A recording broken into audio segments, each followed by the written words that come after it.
17장은 예수님께서 세상에 남겨진 믿는 자들을 위해 직접 기도하신 내용이지요.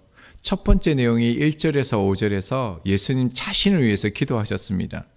아버지를 영화롭게 하옵소서라고 기도하셨죠.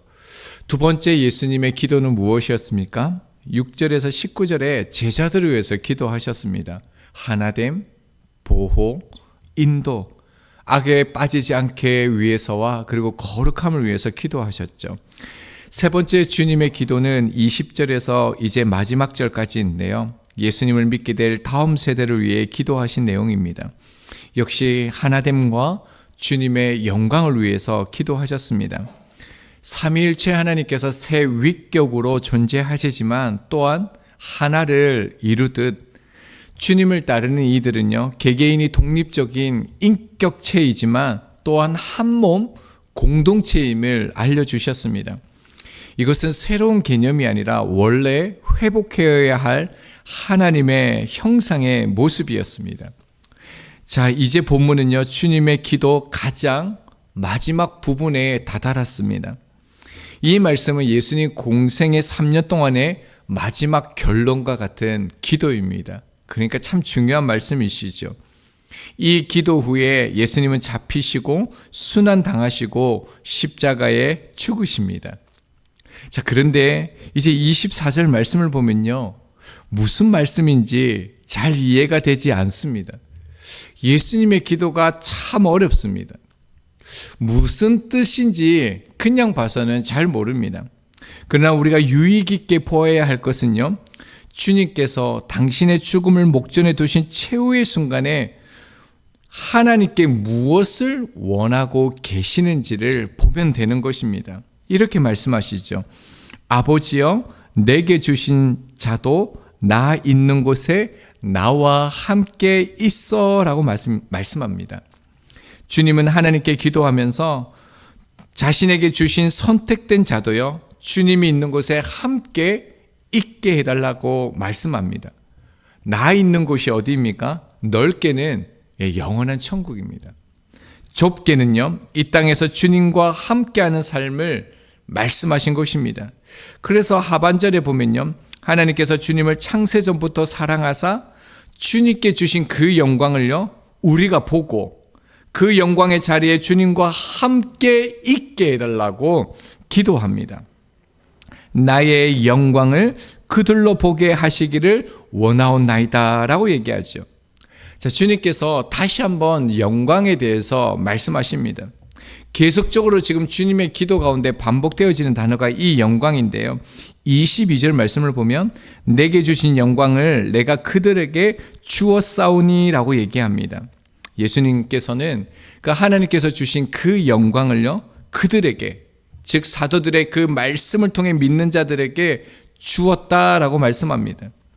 하나님께서 예수 그리스도에게 주신 영광은 십자가이죠. 사람들은 그 십자가의 죽음을 비참하게 봅니다. 왜냐하면 그냥 죽는 게 아니라 십자가에 달려 죽는 것은 저주의 상징이기 때문에 그렇습니다.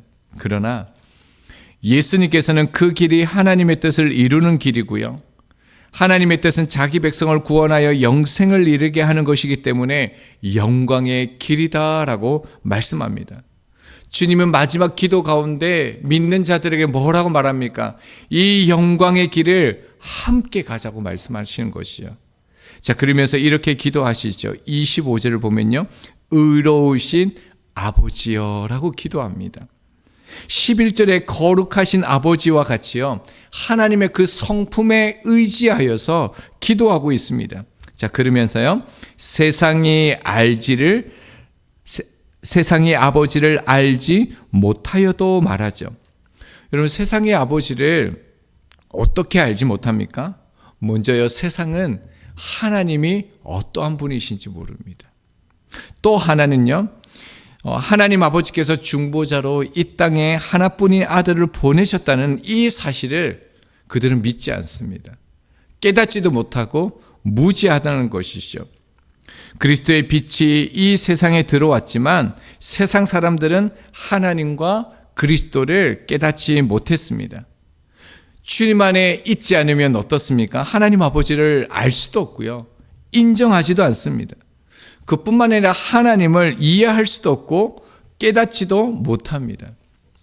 여기에서 유의해서 보아야 될 단어가 하나 있습니다. 뭐라고 말씀하냐면요. 세상의 아버지를 알지 못하여도 라고 얘기합니다. 여러분 이 단어가요. 과거 시제로 기록되어져 있습니다. 그러니까 지금 세상 사람들이 지금 하나님 아버지를 모르는 것이요. 창세전에 이미 그들이 알지 못했다라는 거예요. 자, 그리고 하반절을 보면요. 주님은 성부 하나님을 알았다 말하죠. 그뿐만 아니라 주님 안에 있는 자도 하나님께서 예수 그리스도를 이 땅에 보내신 것을 알고 있다라고 말씀합니다.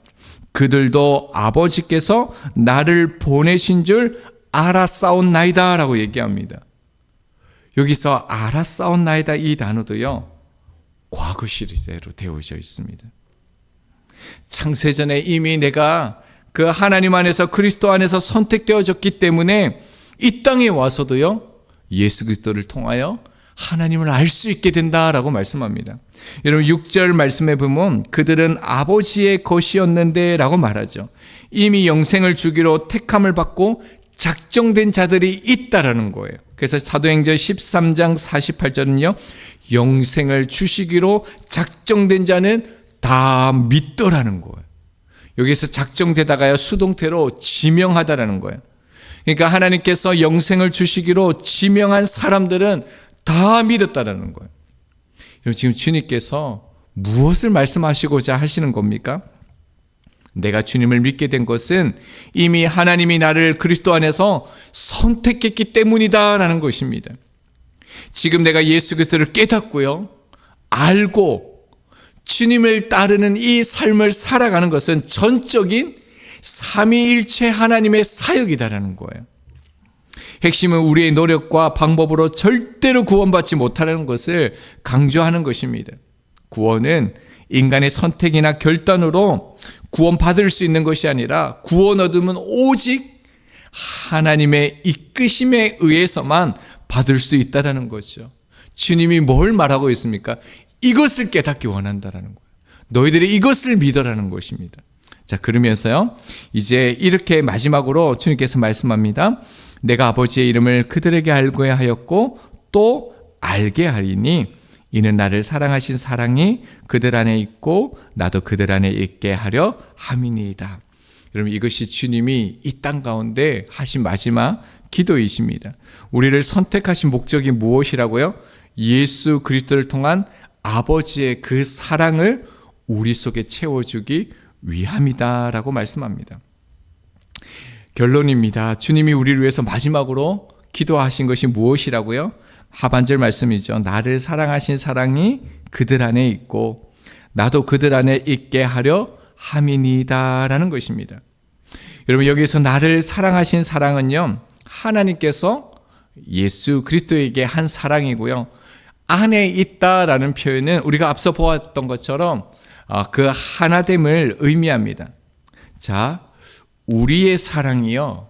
우리를 하나 되게 하는 게 아니래요. 우리가 열심히 사랑하고 섬기는 것이요. 우리가 하나님의 그 형상으로 만들어진 그 형상으로 회복되게 하는 것이 아니래요. 하나님께서 예수님을 사랑한 그 사랑을 믿는 자들이 그리스도 안에서 하나됨을 이룬다라고 말씀합니다. 공생의 3년 동안 주님의 모든 가르침과 사역의 최종적인 목적, 그것은요, 주님이 우리 안에 거하심으로 그들도 하나가 되어 하나님 안에 있기를 원합니다. 이 기도를 하시고 마치신 것입니다. 그리고 이제 주님은 이 일을 성취하기 위해서요, 십자가의 길, 이제 주님의 길을 가려고 하시는 것이죠. 그러니까 주님의 마지막 당부, 기도가 무엇입니까? 주님 안에 거하는 것. 주님과 함께함으로 성삼위일체 그 하나님 안에 온전히 거함으로 하나님의 그 사랑 안에서 살기 원한다라는 거예요. 그래서 출애굽기 29장 46절을 보면 이스라엘 백성들을 애굽 땅에서 인도하여 낸 목적을 뭐라고 말씀합니까? 그들의 하나님 여호와로서 그들 중에 거하려고라고 말합니다. 그들 중에 거하기 위해서 우리를 구원하셨다라고 말씀하신 것이죠. 주님이 이 기도를 하고 계시다라는 것입니다. 그래서 24절에요. 주님 계신 영원한 곳에 함께 있기 위해서 우리의 출애굽과 같은 이 인생의 여정 가운데 주님의 소원이요, 우리와 함께 거하는 거예요. 우리 속에 거하시는 거래요. 우리와 동행하기 원하신다라는 것입니다. 그러므로 믿는 자는요, 주님께서 이 하나 되게 하신 것을 힘써 지키는 삶, 그리스도 안에 있는 삶을 살아가야 합니다. 자, 그것이 무엇입니까? 그리스도 안에서 살아가는 거, 그 그리스도와 함께하는 거, 거하게 하는 삶이 무엇입니까? 그것이 22절에요. 내게 주신 영광을 내가 그들에게 주었사오니. 그리고 오늘 본문의 24절이요. 내게 주신 나의 영광을 그들로 보게 하시기를 원하옵나이다. 주님의 영광을 믿는 자들에게 주셨다라는 거예요. 그것이 주님과 동행하는, 주님 안에 거하는 것이죠. 주님의 영광은 우리가 계속적으로 보았던 것처럼 십자가입니다. 여러분, 근데 십자가의 동의어가 뭡니까? 십자가의 동의어는요, 사랑입니다. 자, 에베소서 1장 6절입니다. 이는 그가 사랑하시는 자 안에서 우리에게 거저 주시는 바 그의 은혜의 영광을 이라고 말하고 있습니다. 자, 그가 사랑하시는 자 안에서 영광을 이라고 말하고 있죠. 주님의 영광이 무엇이라고요? 주님의 사랑이라는 거예요. 우리가 주님 안에 살아갈 때만, 주님의 그 사랑으로 우리가 살아갈 때만 하나됨을 지킬 수 있고요, 주님 안에 거하게 된다라는 거예요. 그래서 26절 하반절에요, 나도 그들 안에 있게 하려 함이니이다 라고 말씀합니다. 여러분, 주님 안에 거한다, 주님 안에 우리가 주님과 동행한다라는 것은요, 주님의 사랑이 경험되는 곳이라는 거죠. 여러분, 주님의 사랑이 경험되는 그 삶이 뭐라고요? 주님 안에 거한다는 거예요. 주님이 계신 곳은 주님의 사랑이 경험되어진다는 것입니다. 그 사랑이 어떻게 나타납니까? 26절 중반절에 보면요, 이는 나를 사랑하신 사랑이 그들 안에 있다라고 주님께서 가르쳐 주셨습니다. 그 주님께서 우리를 어떻게 사랑하셨는지에 대해서 우리가 조금 생각해 보면요, 예수님께서 하늘의 영광을 버리셨죠. 그리고 낮고 낮은 이 땅에 오셔서 성육신 하심으로 우리 안에 들어오셨습니다. 여러분, 이 모습을 잘 생각해 보면 예수님이 우리 안에 들어오시기 위해서 어떻게 하셨습니까? 자기 부인을 하셨습니다. 여러분, 주님은 당신을 부인하시지 않으셨으면 우리 속에 들어올 수가 없습니다. 로마서 5장 6절 이하를 보면요, 주님은 우리가 연약할 때, 경건하지 않을 그런 자였을 때, 그리고 5장 8절을 보면요, 죄인 되었을 때 자신의 모든 것을 내어주심으로 우리를 향하신 주님의 사랑을 확정하셨다라고 말합니다. 그러니까 주님께서 우리를 사랑하셨을 때요, 주님께서 우리 안에 거하시고 우리가 그 주님과 동행하기를 원하셨을 때에 우리에게 사랑받을 자격이나 삶의 그 행위가 없었다라는 거예요. 전혀 그분과 동행할 수 없는 그런 삶의 형태, 존재였다라는 거예요. 그럼에도 불구하고 주님은 자신의 모든 것을 주셨죠. 만약 하나님께서 우리를 사랑하지 않으면요, 우리는 하나님을 사랑할 수가 없습니다. 사랑할 방법조차도, 그 수단마저도 없는 것이죠. 우리는 하나님의 일방적인 사랑으로 살 길을 얻었습니다. 여러분, 이것이 무엇을 말씀합니까? 이처럼요, 주님이 자기 자신을 부인함으로 십자가를 지고 온전히 그 하나됨을 이루신 것입니다. 자, 그것처럼요, 우리들도 나를 부인하지 않으면 상대방과 하나 될 수 없다라는 거예요. 주님과 동행하는, 주님 안에 거하는 삶을 우리가 온전히 이룰 수 없다라는 거예요. 그래서 주님은 자기 십자가를 지고 나를 쫓으라 하셨고요. 그래서 우리는 자기 부인을 해야 하는 것이죠. 이것은요, 내가 옳더라도 나를 내려놔야 합니다. 내가 옳은데 저 사람이 틀렸다라고, 저 사람이 나를 괴롭힌다고, 저 사람과 나는 도저히 맞지 않다고, 어떻게 저 사람이 사람일 수 있냐고. 그런데도요, 여러분, 주님이 하신 대로 로마서 5장 6절 이하에 주님께서 자기 부인을 통해서 우리 안에 들어오신 것처럼 우리들도 자신을 부인해야 합니다. 힘들지요, 어렵지요. 그럼에도 불구하고 반드시 우리는 도전해야 됩니다. 왜 그렇습니까? 25절에 예수님께서 하나님의 성품을 마지막으로 말씀합니다. 어떻게 해요? 의로우신 아버지라고 말하고 있습니다. 여러분, 하나님은 어떤 분이십니까? 사랑의 하나님이시죠. 그런데 주님은요, 의로우신 하나님이다라고 말합니다. 자, 그렇다면 이 말은요, 하나님의 사랑과 하나님의 의는 둘이 아니다라는 겁니다. 사랑과 의는 구별될 수 없다라는 것입니다. 하나님의 의는요, 사람을 정죄하고 비판하지 않습니다. 여러분, 하나님의 의는요, 사람을 사랑하는 능력입니다. 그래서 여러분, 성경에서 의는 무엇입니까? 옳은 일을 행하고 율법을 잘 지키고 그런 사람이 의인이라고 말합니까? 아니요. 예수님의 사랑으로 사랑하는 사람을 의인이다라고 말하고 있습니다. 그래서 하나님의 사랑을 깨닫고 그 하나님의 사랑 속에 있는 자가 믿음이 성숙하는 이유가 바로 여기에 있습니다.